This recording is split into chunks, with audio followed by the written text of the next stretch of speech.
अऊज़ुबिल्लाहि मिनश्शैतानिर्रजीम बिस्मिल्लाहिर्रहमानिर्रहीम। अस्सलाम वालेकुम व्यूअर्स, मियां नदीम आपकी खिदमत में हाजिर है।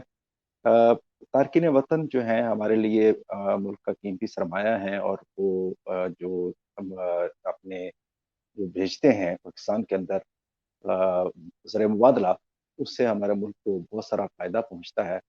लेकिन उसके साथ-साथ हमारे तारकीन वतन भाइयों की बहन-भाई जो हैं उनकी बहुत सारे मसाइल भी हैं, उनकी मुश्किलात भी हैं।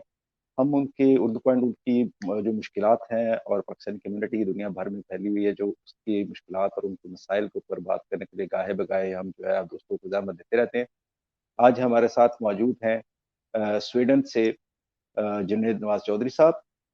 अ, इसके साथ अलावा हमारे साथ बार्सिलोना से हैं डॉक्टर अपना राजा साहब, इरफान मजीद राजा साहब। और हमारे साथ है member city council Barcelona Tahir Rafi साहब। मैं आप सब दोस्तों का शुक्रगुज़ार हूँ और आपको खुशामदीद कहता हूँ उर्दू पॉइंट की तरफ से। अ, जी, थैंक यू नदीम सर। हम आगाज़ करते हैं मेरा ख़्याल है हम आगाज़ करते हैं ताहिर रफ़ी साहब से कि जो बार्सिलोना की जो सूरत हाल है, चूँकि पहले तो हम उसके ऊपर ज़रा थोड़ी-सी बात कर लें। हैसियत सिर्फ़ मेंबर सिटी काउंसिल कि इस वक़्त क्या सूरत-ए-हाल इस वक़्त चल रही है, क्योंकि ख़ास तौर पे हमारी बहुत सारी जो है बिज़नेस कम्युनिटी है बार्सिलोना के अंदर, छोटे बिज़नेस स्पेशली जो है अफ़ेक्ट जो हो रहे हैं आप कोविड की वजह से। तो उसके ऊपर आप ज़रा थोड़ा-सा ज़रा हमें एक ब्रीफ छोटा-सा दे दें, फिर हम इसको आगे बढ़ाएँ। ताहिर रफ़ी साहब। जी, बहुत शुक्रिया मियाँ नदीम साहब, आपका इस प्रोग्राम में दावत देने का। तो जैसा कि हम सब जानते हैं कि कोविड की वजह से ना सिर्फ स्पेन, पूरी दुनिया में हर मुल्क, हर सिटी इससे जो है, वो हर इंसान बल्कि ये कह लीजिए, हर कारोबार ये कह लीजिए कि वो इससे मुतासरीन में शामिल हैं। बार्सिलोना दुनिया का एक खूबसूरत तरीन शहर है, जहाँ पर हर साल हमारे पास 80 मिलियन से ज़्यादा जो थे, वो टूरिस्ट थे, जो यहाँ पे आते थे। अनफॉर्चुनेटली वो सारे का सारा जो रास्ता था वो इस कोविड की वजह से ब्लॉक हो गया, बंद हो गया। लोग अपने-अपने मुल्कों से निकल ही नहीं पाए पिछले साल भी, और इस साल भी हमें कुछ फिलहाल को ऐसा कोई क्लियर इसके स्टैंड्स नहीं है कि वो इस साल भी ये हो पाएगा कि लोग यहाँ पर आ पाएँगे। ऑब्वियसली कि जो हमारी एक बहुत बड़ी इंडस्ट्री है यहाँ पर, जो रेस्टोरेंट्स की इंडस्ट्री है, सबसे ज़्यादा मुतासरीन में वो इंडस्ट्री शामिल है, जी, होटल्स की इंडस्ट्री है, वो शामिल है, हमारे टैक्सी सेक्टर के बहुत ज़्यादा पाकिस्तानी यहाँ पे जो इस फील्ड में ही मौजूद हैं, वो मुतासिर हैं। गो हर फील्ड जो है इस वक़्त वो मुतासरीन में शामिल है।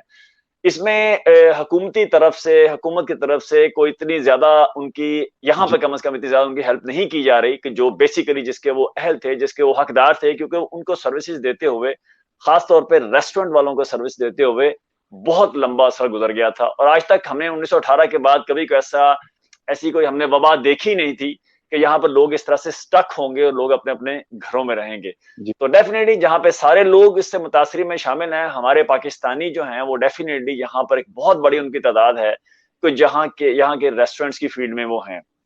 तो डेफ़िनेटली क्योंकि देखिए कोई भी रेस्टोरेंट जो होता है, नॉर्मली जो एक रेस्टोरेंट चलने का एक कांसेप्ट है यहाँ पर, या तो हम दोपहर का खाना खाते हैं लोग, या डिनर जी, के लिए लोग बाहर निकलते हैं। तो अब पिछले काफ़ी अरसे से सिर्फ़ दोपहर के 4 ही घंटे के लिए रेस्टोरेंट को खोला जा रहा है, जबकि शाम को सिर्फ़ आप टेक अवे कर सकते हैं। तो हकीकत ये है मियाँ साहब, कि हम लोग बहुत ज़्यादा जी। यूज़्ड टू नहीं हैं टेक अवे करने के, खानों को घर लाके खाने के। हम लोग यूज़्ड टू हैं, यहाँ पे रहने हुँ, वाले जो लोग हैं, हम यूज़्ड टू हैं रेस्टोरेंट्स में जाने के और एटमॉस्फेयर को एन्जॉय को। डेफ़िनिटली खाना खाने जब हम जाते हैं, तो डेफ़िनिटली हम एटमॉस्फेयर को एन्जॉय करने जाते हैं, हम बाहर बैठने जाते हैं, थोड़ा-सा घर का एक एटमॉस्फेयर चेंज होता है, उसलिए हम जाते हैं।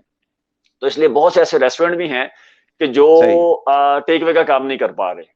तो बहरहाल अभी देखिए, अभी कल से मामला थोड़ा-सा बिल्कुल सही। बेहतर हो रहा है, थोड़ा-सा मामला कल से बेहतर हो रहा है। लेकिन मैं समझता हूँ कि स्टेप बाय स्टेप इंशाअल्लाह ताला, जब से ये वैक्सीन की आया है मामला, ये यकीन डॉक्टर इरफान साहब हमें ज़्यादा बेहतर बता पाएँगे, कि इससे थोड़ा-सा हमें लग रहा है कि आने वाले जो हैं महीने, हमें इंशाअल्लाह ताला उसमें बेहतरी नज़र आएगी।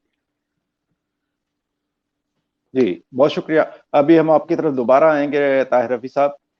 हम डॉक्टर इरफान मजीद राजा साहब से ज़रा जो है वो जो ख़ास तौर पे जो मेडिकल, क्योंकि इनकी फ़ील्ड है, तो हम इनसे जरा जरा जानने की कोशिश करेंगे कि कोविड की जो सूरत हाल है इस वक्त, खासतौर पे जो बार्सिलोना और स्पेन और ये जितने भी इर्द गिर्द के ममालिक हैं, इन होल यूरोप जो है, क्योंकि इससे बहुत ज्यादा इफेक्ट हुआ और इसमें पाकिस्तानी कम्युनिटी खास तौर पर वो भी ज़ाहिर है के साथ उसके साथ इफेक्ट हुई है, इफेक्ट ही है।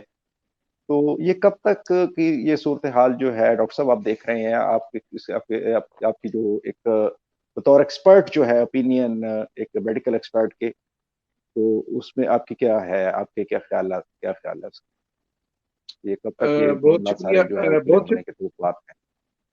बहुत शुक्रिया मियां नदीम साहब। आप सब अहबाब का बहुत शुक्रिया, आपका, आपके अदारा उर्दू पॉइंट का। अर्ज ये है कि तकरीबन एक साल एक माह हो गया है, बल्कि एक साल 2 माह हो गए हैं एग्जैक्टली देखा जाए तो इस पेंडेमिक को शुरू हुए। जाहिर है हर मुल्क ने अपने तय पूरी कोशिश की कि इससे निपटा जाए। स्पेन में भी हमने अपने तौर पे मेडिकल फ्रेटर्निटी की कोशिश की कि हम इससे नबर्द आजमा हों, और इसके जो जितने भी इसके असरात हैं उनको जाहिर है आलमी लेवल पे किसी भी हुकूमत के लिए मुमकिन नहीं था कि इसको उस तरह कोप कर सकती जिस तरह आम बीमारियों से मुकाबला किया जाता है। लेकिन हुआ यह है कि बहुत अच्छी बात जो है, आप हम इसको साइंसी नुक्ता नगाह से साइंस की करामत भी कह सकते हैं। एक बहुत बड़ा काम जो वैक्सीनेशन की सूरत में हमारे सामने आया है। अभी जो स्टडीज आ रही हैं खासतौर पे इसराइली डॉक्टर्स की, खासतौर पे अमेरिकन डॉक्टर्स की, जो अभी हमारे पास रिसर्च आ रही है जो कि वेरी वेल डॉक्यूमेंटेड रिसर्च है, ट्रायल बेस्ड रिसर्च है, पब्लिक बेस्ड रिसर्च है, पॉपुलेशन बेस्ड रिसर्च है।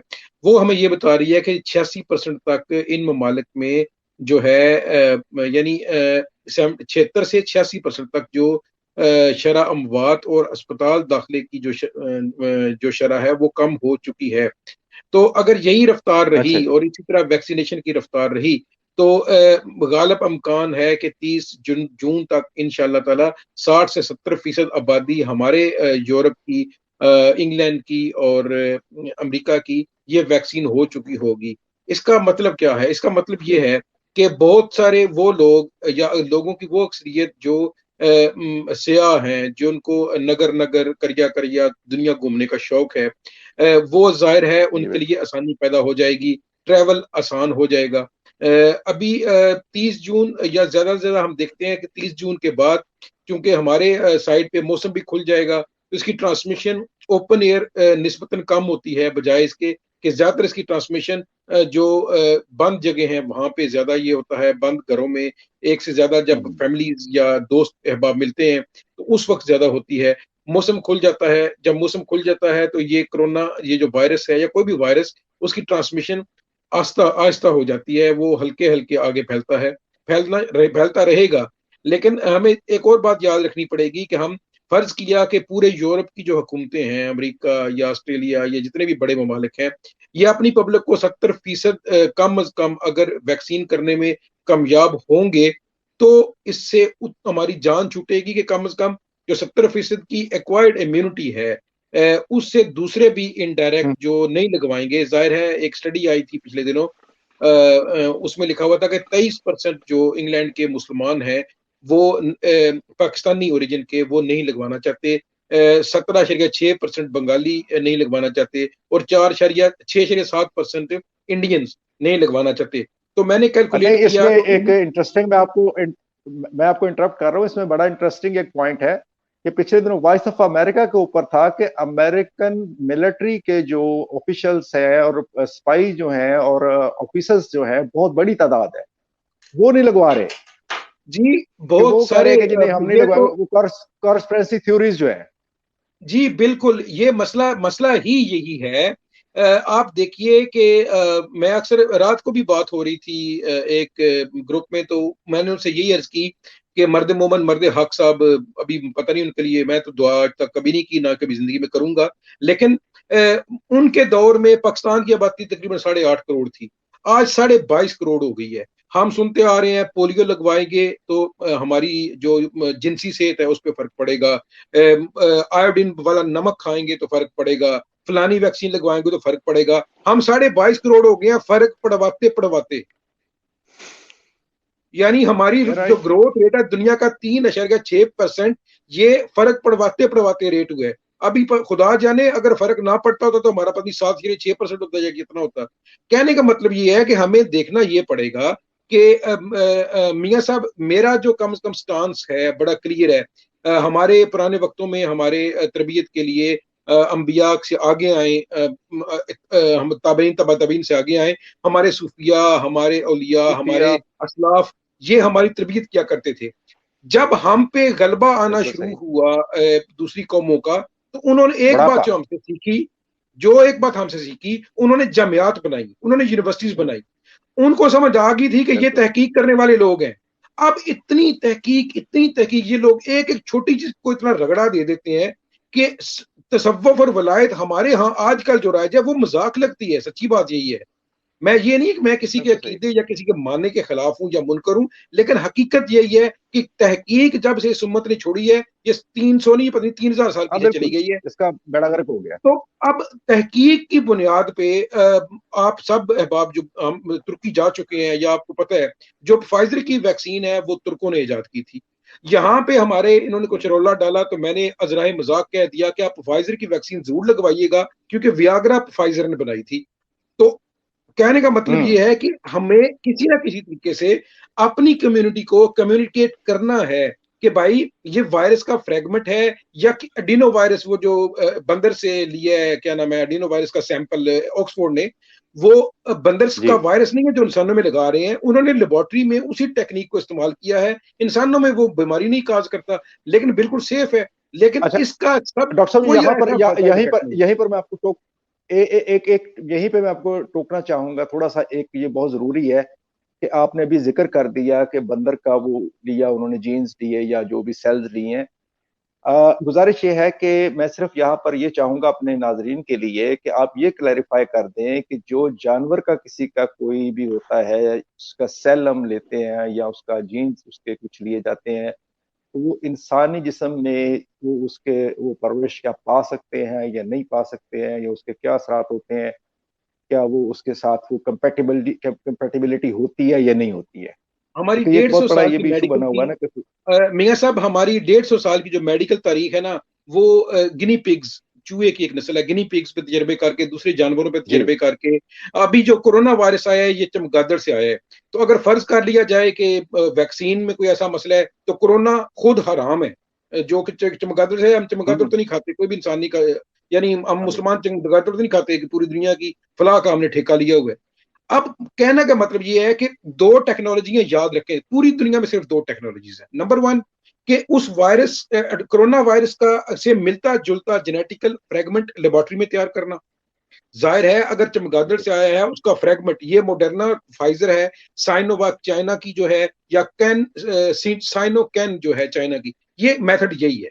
जी जी। ऑक्सफोर्ड और स्नेका का जो है पैटर्न, वो अडीनो वायरस है, जो कि चिंपैंजी में बीमारी काज करता है, इंसानों में बीमारी काज नहीं करता।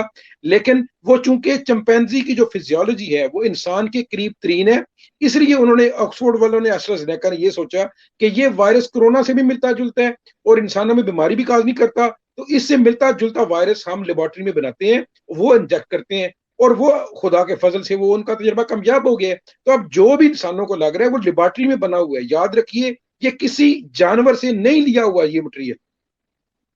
अच्छा, हम करीब तरीन, हम सादा, बिल्कुल सादा अल्फाज में एक बात समझाने के लिए लोगों को बिल्कुल सादा अल्फाज में बात करते हैं कि जैसे स्नेक होता है, एक स्नेक जो बाइट करता है उसी स्नेक का पॉइजन लेके उसका एंटीडोट बनाया जाता है। हाँ जी। तो ये जी बिल्कुल। तकरीबन अभी उससे उसको, मिलता अभी जुलता मेथड पहले है। पहले पहले यही होता था कि उसको उसी से का वो त्रियाक जो है वो उसको दे दें, तो वो त्रियाक का काम करेगा, वो खत्म हो जाएगा। लेकिन अब लेबोरेटरी में उसी मेथड पे लेबोरेटरी में वही चीज बन रही है।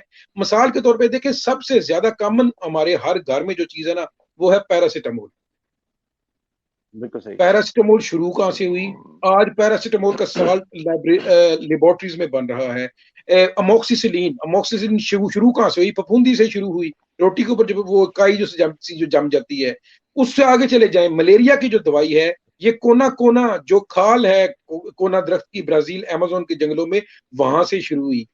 और उसके बाद अब मॉडर्न साइंस में आ जाएं, हेपेटाइटिस बी जो कि डीएनए वायरस है, हेपेटाइटिस बी अगर हराम होता तो हमारे बचपन बच्चों को पहला जो इंजेक्शन लगता है वो लगता है 3 मंथ पे, दूसरा लगता है 6 मंथ पे, तीसरा लगता है 18 माह पे। तो हेपाटिन वो भी हराम होता, जब वो भी हम ना लगवाते। हमारे बच्चों को ट्रिपल वायरस जो लगता है 0, 18 and 6 years ऑफ एज पे, zero age 18 months and age 6 years पे ट्रिपल वायरस वैक्सीन लगती है, फिर वो भी हराम होती है, हम तो लगवाते हैं।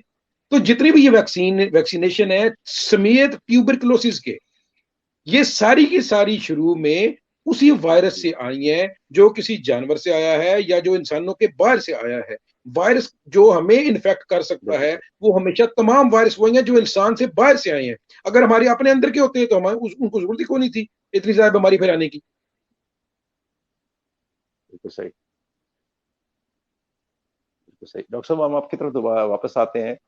तो जुनेद जुनेद साहब, आप स्वीडन में बैठे हैं, और स्वीडन की एक जो वहाँ पर क्या सूरत हाल है, वहाँ पर जो लोकल बिजनेस कम्युनिटी है उसकी क्या सिचुएशन, क्या सूरत है, और उसके अंदर हमारी यानी कि पाकिस्तान गवर्नमेंट जो है वो लेती तो है ओवरसीज पाकिस्तानी से, लेकिन वो ओवरसीज पाकिस्तानी के लिए वहाँ कर क्या रही है? जी, बहुत शुक्रिया नदीम भाई, ये खासा अहम सवाल किया आपने कि पाकिस्तानी गवर्नमेंट कर क्या रही है। अभी तक तो जो हम ऑब्जर्व कर रहे हैं ओवरसीज पाकिस्तानी बाहर रहते हुए, वो तो हम तो ये ऑब्जर्व कर रहे हैं कि पाकिस्तानी गवर्नमेंट जो है वो तो सिवाय ओवरसीज पाकिस्तान के मामला को के अंदर मजीद बिगाड़ पैदा करने के और तो कुछ कर नहीं रही है।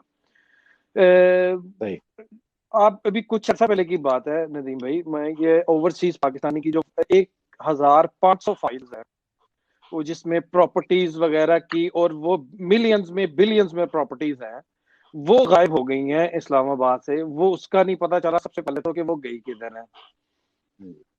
और दूसरी सबसे बड़ी बात, एक मोबाइल फोन लेके आते थे। आप पता है कि जब ओवरसीज पाकिस्तानी बाहर से आ रहे होते थे सबसे ज्यादा एक मोबाइल की एक आती थी, बच्चों की तरफ से, बहन भाइयों की तरफ से, अजीज रिश्तेदारों की तरफ से। अब उस पर भी टैक्स है। तो वैसे तो टैक्स कलेक्शन का निजाम ना इनसे अगले 100 सालों में ठीक हो पाना है, और ना ही कि इसको तवज्जो है इस तरफ। तो अमीर अमीर तर होता जा रहा है और गरीब गरीब तर होता जा रहा है। तो वो तो सही तरीके से तो टैक्स इनसे कलेक्ट होना नहीं है। तो ये गुंडा टैक्स जो है वो चलता रहेगा, वो ओवरसीज पाकिस्तानी पे चलेगा और दूसरों पे चलेगा। इस तरीके से टैक्स कलेक्शन होगी, जो कि मेरे ख्याल में एक इंतहाई नामुनासिब तरीकाकार है टैक्स को कलेक्ट करने का।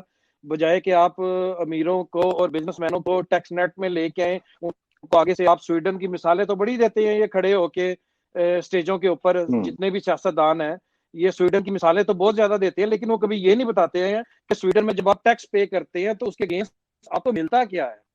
आपके बच्चों के वज़ाइफ मिलते हैं, आपके बच्चों की स्टडी जो है वो फ्री मिलती है। जो बिजनेसमैन है उसको आप एज ए ट्रेनिंग देती है गवर्नमेंट, अगर वो नहीं रख पाता है, नया नया उसने बिजनेस स्टार्ट किया है और वो कोई मुलाजिम नहीं रख पाता है स्टार्टिंग के अंदर, तो गवर्नमेंट उनको सपोर्ट देती है, ट्रेनिंग रखते हैं वो गवर्नमेंट उनको। एक गो के बहुत ज्यादा पैसे नहीं होते हैं, लेकिन चले किसी बेरोजगार को सपोर्ट तो मिलती है कि वो चलो यार कुछ ना कुछ तो मिल रहा है मुझे। और बिजनेसमैन को भी होता है कि चलो यार मुझे नहीं पैसे देने पड़ रहे हैं कि गवर्नमेंट चलो थोड़ा इसको दे रही है, तो वो भी बेचारा बेरोजगार था, उसको चलो अलाउंस मिल जाएगा, मेरे काम कर लेगा, मुझे भी सपोर्ट मिल जाएगी। तो कहने का मतलब है स्वीडन के मॉडल को प्रेजेंट तो बहुत ज्यादा किया जाता है, लेकिन जो ग्राउंड रियलिटीज हैं वो तो बिल्कुल ही आप कह सकते हैं कि इस गवर्नमेंट को तो पता ही कुछ नहीं है कि वो कर क्या रही है। ना इनकी कोई खारजा पॉलिसी है, ना इनका कश्मीर के ऊपर कुछ है।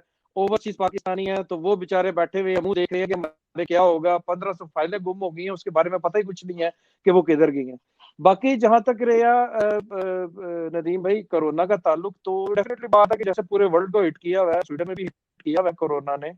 और टैक्सी जो है बिजनेस, उसको बहुत ज्यादा हिट किया है, रेस्टोरेंट्स को हिट किया है, और दूसरे काफी जो इससे कनेक्टेड थे इन फील्ड के साथ, जो इन बिजनेसेस के साथ जो बिजनेस कनेक्टेड थे, वो डेफिनेटली बात है हिट हुए हैं।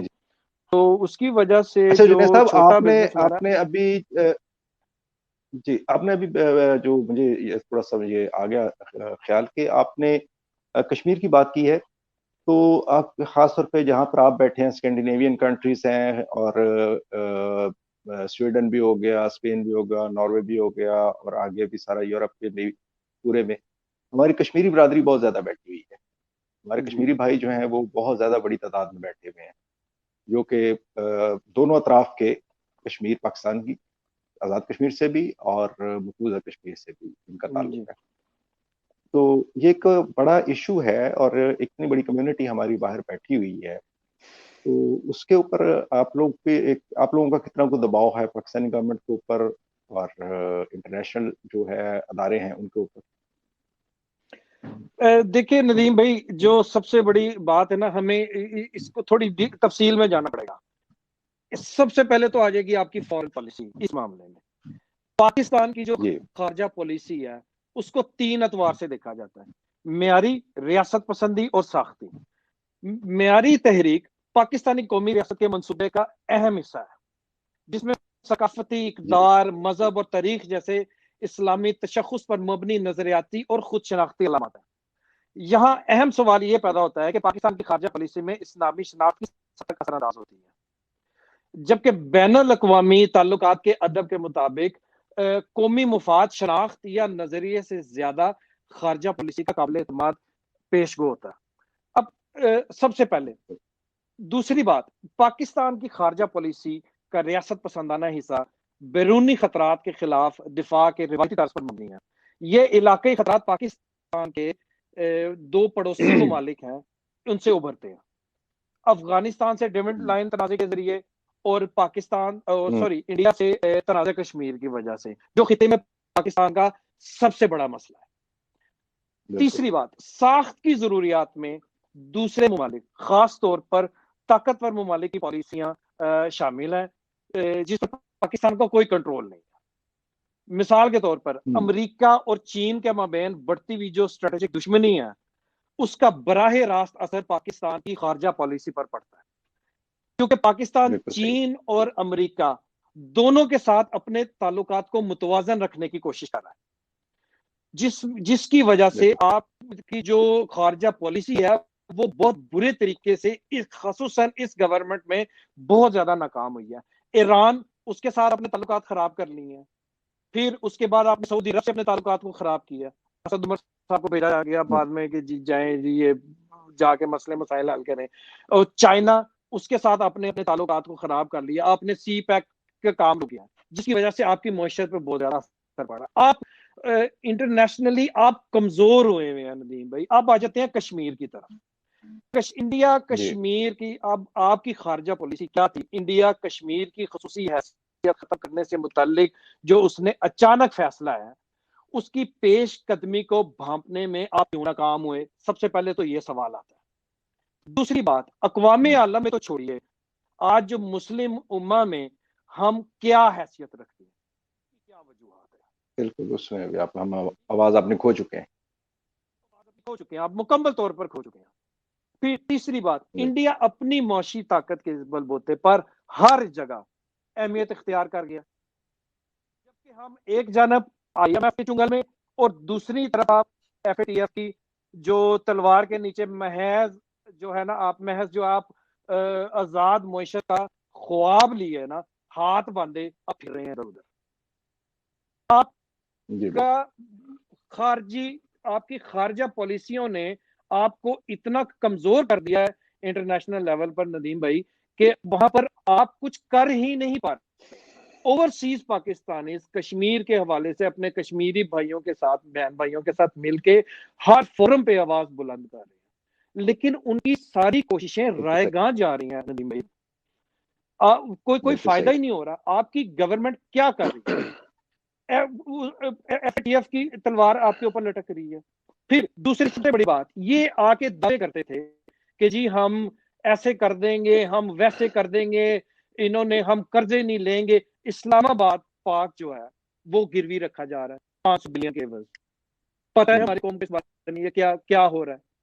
उसके बाद आ जाए आप जिना ये मुझे भी नहीं एयरपोर्ट पता है मेरे, कराची का। ये मुझे भी नहीं पता मेरे कितने पैसे लिए हुए हैं। जी ठीक है, उसके बाद ये जिना मुझे भी नहीं एयरपोर्ट है। पता मैं कितने पैसे में बिकूं। एग्जैक्टली, समझ रहे हैं बिल्कुल ना आप सही है। बात को। आपका बाल बाल कर्जे जी पे जड़ा हुआ है, जकड़ा हुआ है। उसके बाद पीआईए गिरवी रख दिया आपने। आप तो आईएमएफ से, आप तो स्टेज कंटेनर पर खड़े होकर कहते रहते थे कि आईएमएफ क्या तो बेच दिया मुल्क, फलाने क्या तो ये कर दिया, फलाने क्या तो वो कर दिया, ऐसे कर दिया वैसे कर दिया। आप क्या कर रहे हैं? जी। आपने अच्छा जुनेद पाकिस्तान भाई हम की जरा क्या अहमियत छोड़ी है? जी जुनेद भाई हम जरा ताहिर रफी साहब की तरफ दोबारा जाए, क्योंकि हमारा वाइंड अप की तरफ हमने जब जाना है, जी जी तो ताहिर रफी साहब की तरफ वापस जाएंगे, जरा जाएंगे। तो बड़ी तहम्मुल से वो बैठे सुन रहे हैं वो हमें। तो ताहिर रफी साहब, जो इस वक्त खासतौर पे बार्सिलोना के अंदर भी आपने डॉक्टर साहब ने उसका बड़ा तफसीली एक जायजा एक पेश कर दिया कि जो जून तक जो सूरत हाल है वो वहाँ पर बेहतर होने की तवक्को है। तो उसमें ये एक अभी हमने कश्मीर के ऊपर भी बात की है, और तब से और खारजा पॉलिसी पे भी बात हुई। तो वही सवाल मैं आपसे भी करना चाह रहा हूँ कि पाकिस्तानी जो हमारी गवर्नमेंट्स होती हैं, वो हमारी गवर्नमेंट्स हमेशा कहती है कि ये हमारा सरमाया है तारकीन वतन, और तारकीन वतन हमेशा जो है वो काम भी आए हैं इस मुल्क के। तो आप हम स्पेनिश गवर्नमेंट की बात नहीं कर रहे हैं, हम पाकिस्तानी गवर्नमेंट की बात करते हैं कि पाकिस्तानी गवर्नमेंट जो है उसने कोई स्पोर्ट के लिए, आपकी स्पोर्ट के लिए कोई इकदाम किए हैं या नहीं? देखिए, पहली बात तो ये है कि जुनेद भाई ने बड़ी डिटेल से आपको सारी चीजें बताई हैं, लेकिन मेरा मेरा जाती ख्याल है, सबसे पहली बात तो ये है कि जो हम ओवरसीज पाकिस्तानी हैं ना, मैं और डॉक्टर साहब हमेशा यही बात करते हैं कि हमें मैक्सिमम कोशिश ये करनी चाहिए कि हम जिस मुल्कों में रह रहे हैं वहां के मामलात को देखें। हमारे पाकिस्तान के मामलात कुछ इस तरह से हैं कि ये कोई 2 साल पहले तो खराब नहीं हुए कि मैं कहूँ जी 2 साल पीछे, 2 साल से मैं चला जाऊं तो 22 करोड़ में से जो थे वो 16 करोड़ आवाम या 20 करोड़ आवाम टैक्स पे कर रहे थे। ऐसा तो नहीं था। वो तब भी 15 लाख के करीब थे, वो आज ही 15 लाख के करीब हैं। Sir the issue is this कि हमें सबसे पहले हमें जो अपना तालीमी निज़ाम है, हम जब तक अपना तालीमी निज़ाम ठीक नहीं करेंगे, लोगों को, बच्चों को अपने मुल्क से मोहब्बत का सबक नहीं देंगे, उनसे नहीं बताएंगे जब तक कि आप टैक्स देंगे तो ही किसी गरीब घर चूल्हा जलेगा। अब इशू ये है कि मुझे ये बताइए, कोई भी हुकूमत हो, मैं नून लीग की बात नहीं कर रहा, मैं काफ लीग की नहीं, मैं पीपल पार्टी की नहीं कर रहा, मैं पीटीआई की नहीं कर रहा, कोई भी हुकूमत होगी, कोई भी वजीर आजम होगा, वो घरों में जाके भीख तो नहीं मांगेगा कि हमें टैक्स दे दो, अल्लाह का वास्ता है।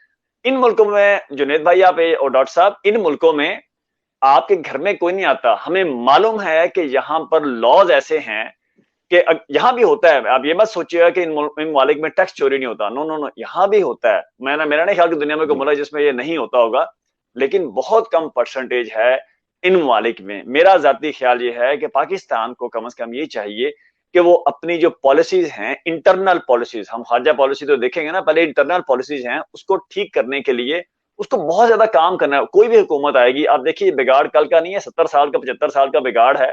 ऑब्वियसली कोई भी हुकूमत 2-2.5 साल में उसको ठीक नहीं कर पाएगी। उसको ठीक करने के लिए बहुत ज्यादा हमें टाइम चाहिए। बट द असल इशू ये है कि जब हम ये सोचेंगे ना कि मैं जो करूंगा मैं अपने मुल्क की बेहतरी के लिए करूंगा, चाहे मैं पानी का या एक कतरा ही क्यों ना डालूं, लेकिन बेहतरी के लिए डालूंगा जरूर।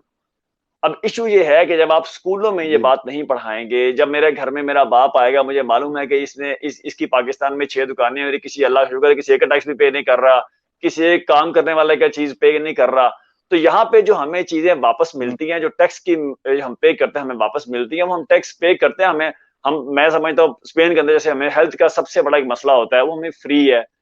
एजुकेशन का मसला है, वो ऑलमोस्ट वही फ्री है, जब तक आप बच्चे, वो तकरीबन फ्री है। यूनिवर्सिटी में जाके आपको थोड़े पैसे देने पड़ते हैं, उससे पहले वो सारी की सारी फ्री है। इंसाफ है, आपको किसी डरने की जरूरत नहीं है, कोई पुलिस वाला कुछ नहीं कर सकता, कोई ब्यूरोक्रेट आपको कुछ नहीं कर सकता। आपको मालूम है कि इंसाफ होगा, वो चाहे जिसके मर्जी खिलाफ आप खड़े हो जाएं, आपको मालूम होगा राइट पे, यहाँ पे इंसाफ मिलेगा।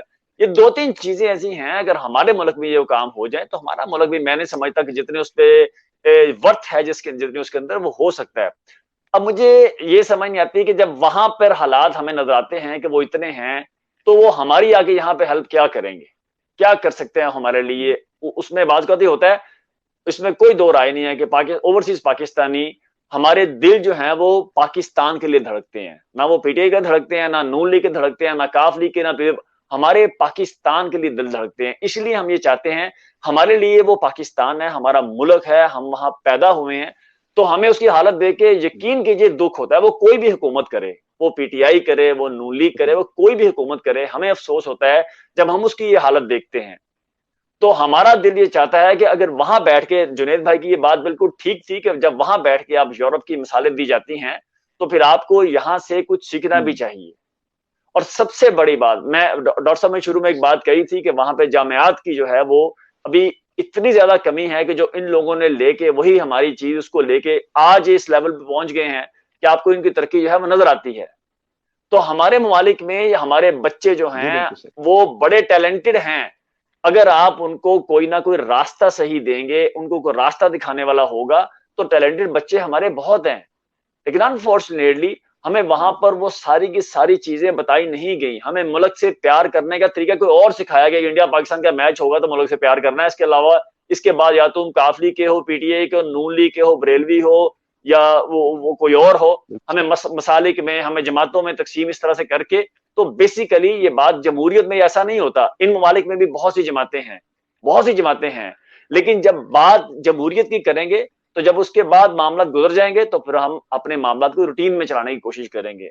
तो इसीलिए हमारे अनफॉर्चुनेटली ऐसा वहां पर नहीं हो पा रहा। तो उसी का हम शाखसाना हम देखते हैं कि इतने साल हमें हो गए, 70-75 साल हमें हो गए, हम पीछे से, मैं बताते खुद मैं लाहौर का हूं, आप यकीन कीजिए कि मियां साहब, मैं जब भी पाकिस्तान जाता हूं, मैं जब भी लाहौर जाता हूं, तो मुझे हर दफा अफसोस होता है कि मुझे लगता है यार हम पता नहीं कितने साल पीछे आ गए हैं, और हम और बहुत साल पीछे आ गए हैं। मैं अपने आप को सेफ फील नहीं करता। मैं वहां जाके अब मैं उन रोडों पे, उस मार रोड पे, उस फोर्ट्रेस पे, मैं उस लिबर्टी में, कि जहां पर मैं रात के किसी भी पहर चला जाया करता था आज से 20-25 साल पहले, अब वो हालात नहीं है वहां पर। अब मैं सेफ फील नहीं कर रहा अपने आप को। तो ये मामला हैं, ये हमें बेसिकली इन पर गौर करना चाहिए। हमें इन मामला पे गौर करना चाहिए कि यार इनको हम कैसे बेहतर कर सकते हैं। जब तक आप इस पे पॉलिसीज नहीं बनाएंगे, जब तक हमारे सियासतदान मिलकर नहीं बैठेंगे, इस पे पॉलिसीज नहीं बनाएंगे, हमारे ब्यूरोक्रेट इस पे काम नहीं करेंगे, मुमकिन नहीं है कि इसको हम बेहतर कर सकें।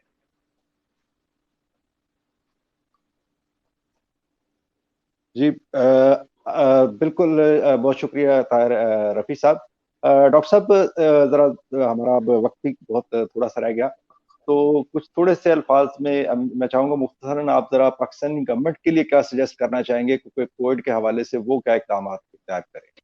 जी, मैं सिर्फ 4 बातें कहूँगा, जल्दी से कह दूंगा। पहली बात तो ये है कि जो जुनेद भाई ने कश्मीर की बात की, तो मैं आज आपको लिख के एक बात दे रहा हूँ कि आप खुदा का वास्ता एक काम कर लें कि कश्मीर के मसले को यूरोप भर की जामियात तक, यूनिवर्सिटी लेवल तक ले जाएं, वरना ये मसला हल नहीं होने वाला। क्योंकि हमारा तो तजुर्बा यही है कि हमने जिस भी कश्मीरी निजात पे तकिया किया, यूनिवर्सिटी लेवल तक ले गए, वो भाग गए, या पाकिस्तान में किसी छोटी सी सीट के लिए वो पीछे हट गए। पहली बात। दूसरी बात कि हमें जो पाकिस्तानी या निजात बाहर रह रहे हैं इन ममालिक में, खुदा का वास्ता है खुद को भी यूनिवर्सिटी और कॉलेजेस में भेजें और इन ममालिक के सियासी निज़ाम का, समाजी निज़ाम का हिस्सा बने। और जो बहुत अहम बात है पाकिस्तानी हुकूमत से, मैं आपका, चूंकि उर्दू पॉइंट पाकिस्तान का वेरी वेल रिनाउंड इदारा है, मैं आपके तवस्सुत से ये दरख्वास्त रखूंगा कि हुजूर जिस तरह आपने पीसीआर बैरून मुल्क पाकिस्तानियों के लिए जल्दी किया था, आपने 14 मार्च को स्पेन में लगा, तो 17 मार्च को गवर्नमेंट ऑफ पाकिस्तान ने कहा कि पीआर करवा के आपने आना है, जब ये यहाँ पे 584 यूरो में हो रहा था एक बंदे का। तो अभी बहुत अच्छा टाइम है।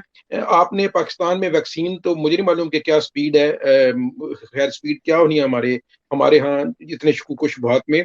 कम अज कम ये जो पीसीआर है, इससे अभी प्लीज खुदा का वास्ता है, हम जो बाहर बैठे हैं हमारी जान छुड़वाना शुरू कर दें। इंग्लैंड, अमेरिका, स्पेन, वो ममालिक जिनमें वैक्सीन तेजी से जा रही है, कम से कम उनको आप इतना कह दें बेचारों को कि आपके पास अगर वैक्सीनेशन का कार्ड है तो वो लेके आ जाएं और पीसीआर ना करवाएं, कम से कम इससे तो हमारी जान छुड़वा दें। अभी जो करना था हमने कर लिया। देखिए मेरी जाती तौर पे मेहनत पीसीआर के लिए यहाँ पे बहुत ज्यादा है इस मुल्क में, स्पेन के अंदर खासतौर पर पाकिस्तानी कम्युनिटी के लिए सस्ते 3 पीसीआर के लिए। लेकिन अगर वैक्सीनेशन मुझे लग चुकी है और आप मुझे कह रहे हैं कि जी पीसीआर भी करवा के लाएं, और देखिए ये लॉजिकल बात नहीं है।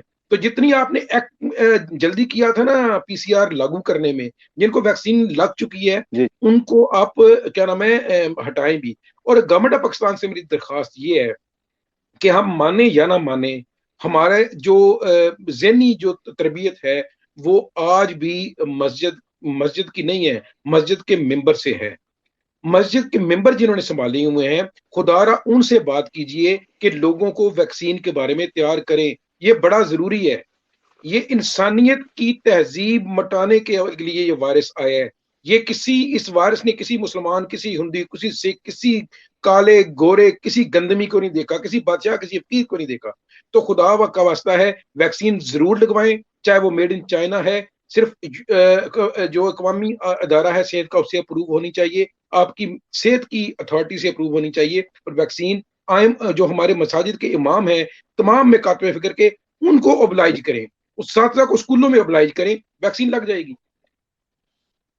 और सबसे पहला मुल्क इसराइल है, डॉक्टर साहब बताएं कि जिसने ओपन किया इस बात को, ओपन किया जिसने कि जी आप वैक्सीन जिनको लगी है वो आ सकते हैं। उसके बाद डेनमार्क है या जॉर्जिया है, दूसरे मुल्क है। सबसे पहला मुल्क इसराइल है। ताहिर भाई मैं कह तो दूं, लेकिन एज अ साइंटिफिक पर्सन मुझे तो कोई फर्क नहीं पड़ता, चाहे कोई मुसलमान है चाहे कोई यहूदी है, जो भी है।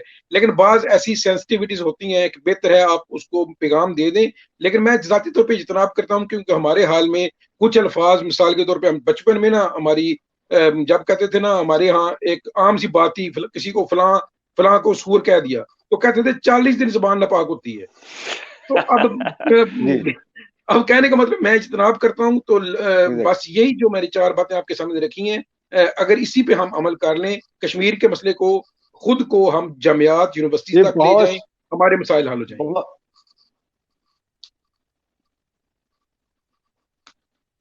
जी डॉक्टर साहब बहुत शुक्रिया आपका। और ताहिर रफी साहब आपका भी बहुत शुक्रिया कि आपने वक्त दिया। और जुनैद नवाज चौधरी साहब आपका भी बहुत ज़्यादा शुक्रिया। इंशाल्लाह फिर कभी किसी प्रोग्राम में हम आपको दोबारा ज़हमत देंगे। तो तब तक के लिए हम आपसे इजाज़त चाहेंगे। जी बहुत शुक्रिया नहीं भाई, अल्लाह हाफ़िज़। बहुत शुक्रिया जी, बहुत थैंक यू, अल्लाह हाफ़िज़, बहुत शुक्रिया।